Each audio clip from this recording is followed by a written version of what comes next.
महाराष्ट्र के एक गांव में कुल 1400 लोग रहते हैं और वहां 28,000 बच्चे पैदा हो गए। गांव की आबादी 1400 और बच्चे कितने पैदा हो गए, बर्थ सर्टिफिकेट कितना इश्यू हो गया, 28,000। इसके पहले रायबरेली में भी एक गांव से 20,000 बर्थ सर्टिफिकेट इश्यू हो गया था। यह कहानी किसी एक राज्य की नहीं है, किसी एक जिले की नहीं है।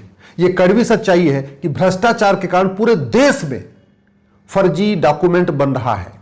ये घुसपैठिए भारत में आ रहे हैं और आते ही पहला काम ये करते हैं, या तो पहले बर्थ सर्टिफिकेट बनवाते हैं या आधार बनवाते हैं। और क्यों? क्योंकि न तो फर्जी आधार बनवाना जघन्य अपराध है, न फर्जी बर्थ सर्टिफिकेट बनाना जघन्य अपराध है। जैसे इनका एक डॉक्यूमेंट हो जाता है, उसके बाद दूसरा डॉक्यूमेंट, दलाल को पकड़ते हैं 2,000 रुपए में राशन कार्ड, फिर तीसरा डॉक्यूमेंट, दलाल को पकड़ा 2,000 रुपए में डोमिसाइल सर्टिफिकेट, निवास प्रमाण पत्र। और इस तरीके से 10 से 12,000 रुपए खर्च करके ये पाकिस्तानी, अफगानिस्तानी, रोहिंग्या और बांग्लादेशी भारत के नागरिक बन जाते हैं। और उसके बाद हमारे और आपके टैक्स के पैसे से कम 5 लाख रुपए की सुविधा ले लेते हैं। प्रधानमंत्री आवास योजना 3.5 लाख रुपए का इनको मिल जाता है। मुफ्त में राशन लेना शुरू कर देते हैं, मुफ्त में मुद्रा लोन लेना शुरू कर देते हैं, सरकारी स्कूलों में बच्चों को एडमिशन करा देते हैं, वहां वजीफा मिलना शुरू हो जाता है, किताबें मिलना शुरू हो जाती है।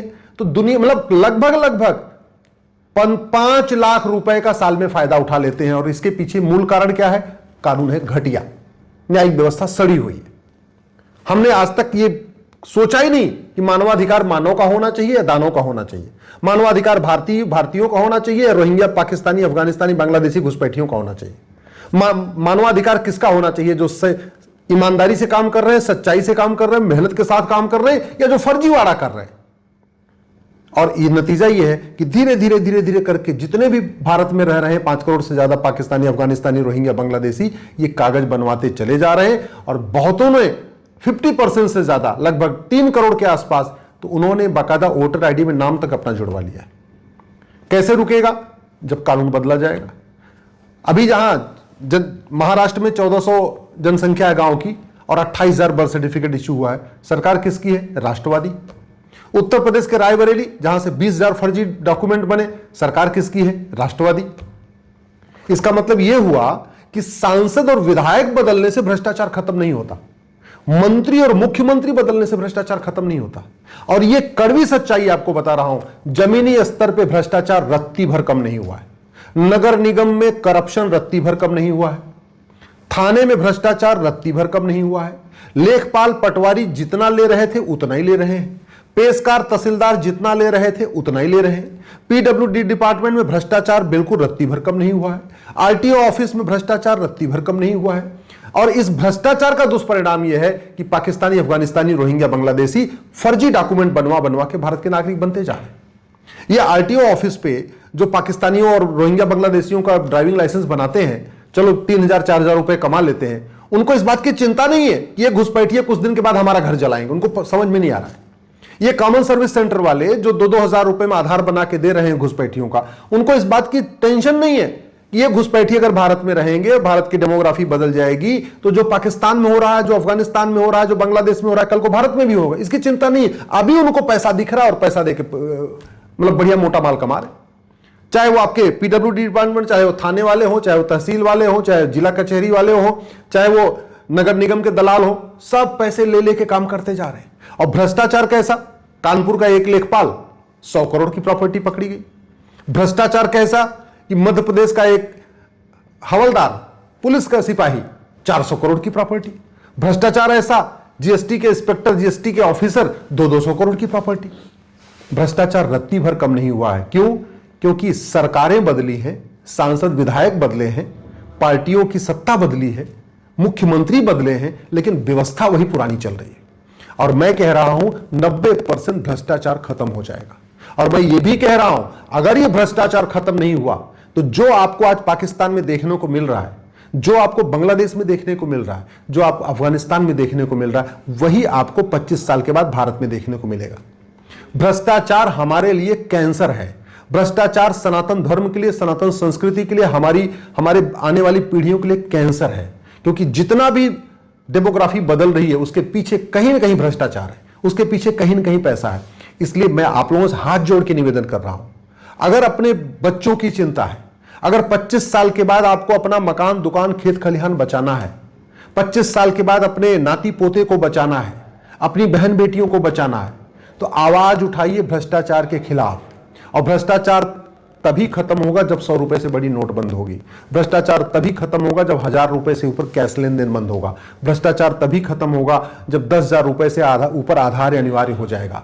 भ्रष्टाचार तभी खत्म होगा जब चीन जैसा कानून बनेगा। भ्रष्टाचारियों की 100% संपत्ति जब्त होगी, नागरिकता खत्म होगी, इनको narco polygraph brain mapping test होगा और साल भर के अंदर इनको आजीवन कारावास, फांसी होगी, तब जाके भ्रष्टाचार खत्म होगा। नहीं तो बस समस्याओं की चर्चा होती रहेगी, अखबार में रोज समस्या दिखती रहेगी।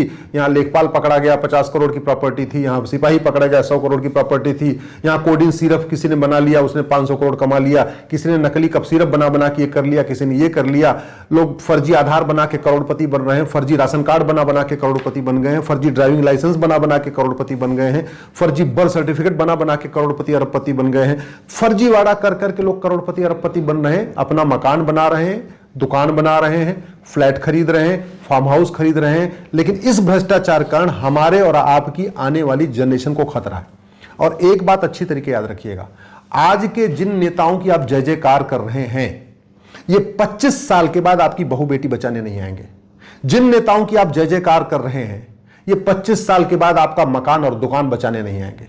जिन नेताओं की आप आज जय जयकार कर रहे हैं, 25 साल के बाद आपका खेत खलिहान बचाने नहीं आएंगे। बांग्लादेश में नेता भी हैं, अभिनेता भी हैं, लेखक भी हैं, बुद्धिजीवी भी हैं, पत्रकार भी हैं, कलमकार हैं, कोई किसी का मकान, दुकान, खेत खलिहान बचाने नहीं आ रहा है। पाकिस्तान में नेता, अभिनेता, लेखक, बुद्धिजीवी, पत्रकार, कलमकार हैं, कोई किसी की मकान, दुकान, खेत खलिहान बचाने नहीं आ रहा है। लेकिन जिन कानूनों की बात मैं कर रहा हूं, अगर ये कानून बन गए तो 25 साल तो छोड़िए, आने वाली 25 पीढ़ियां सुरक्षित रहेंगी। सनातन धर्म सुरक्षित रहेगा, भारत सुरक्षित रहेगा, हमारा त्योहार सुरक्षित रहेगा, हमारी संस्कृति सुरक्षित रहेगी, हमारी वसुधैव कुटुंबकम की भावना सुरक्षित रहेगी। नहीं तो एक बात याद रखिएगा, पाकिस्तान, अफगानिस्तान, बांग्लादेश में न होली मनाई जाती है, न दिवाली मनाई जाती है, न रक्षाबंधन मनाया जाता है, न रामनवमी मनाई जाती है, न जन्माष्टमी मनाई जाती है, न शिवरात्रि मनाई जाती है। सारे त्योहार भी खत्म हो चुके हैं, हमारे विचार भी खत्म हो चुके हैं, हमारे मठ मंदिर भी खत्म हो चुके हैं। और अगर जिन कानूनों को मैं कह रहा हूं वगैरह नहीं बनाए गए, 25 साल के बाद पंडा पुजारी अपना भी भविष्य अच्छी तरीके समझ लें। जैसे पाकिस्तान, अफगानिस्तान, बांग्लादेश में पंडा पुजारी खत्म हो गए हैं, वही हालत यहां भी हो जाएगी। ये कथावाचक, बुद्धिजीवी, मंडलेश्वर, महामंडलेश्वर, आचार्य सब अच्छी तरीके समझ लें।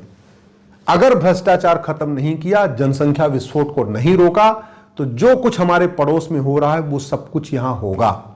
और आज के नेता, आज के अभिनेता, लेखक, बुद्धिजीवी, पत्रकार, कलमकार, YouTuber, influencer, social media warrior, ये जो कुछ अपने आप को बहुत छाए हुए हैं, इसमें से कोई भी 25 साल के बाद आपका मकान, दुकान बचाने नहीं आएगा। और जिनके भरोसे आप बैठे हुए हैं, ये 25 साल के बाद या तो इस दुनिया से ऊपर चले जाएंगे और या भारत छोड़ के कहीं और चले जाएंगे, कोई सुरक्षित ठिकाना ढूंढ लेंगे। क्या पता ऑस्ट्रेलिया भाग जाएं, क्या पता कनाडा भाग जाएं, क्या पता और कहीं भाग जाएं, लेकिन भारत रहने लायक नहीं बचेगा अगर भ्रष्टाचार खत्म नहीं हुआ और जनसंख्या विस्फोट खत्म नहीं हुआ।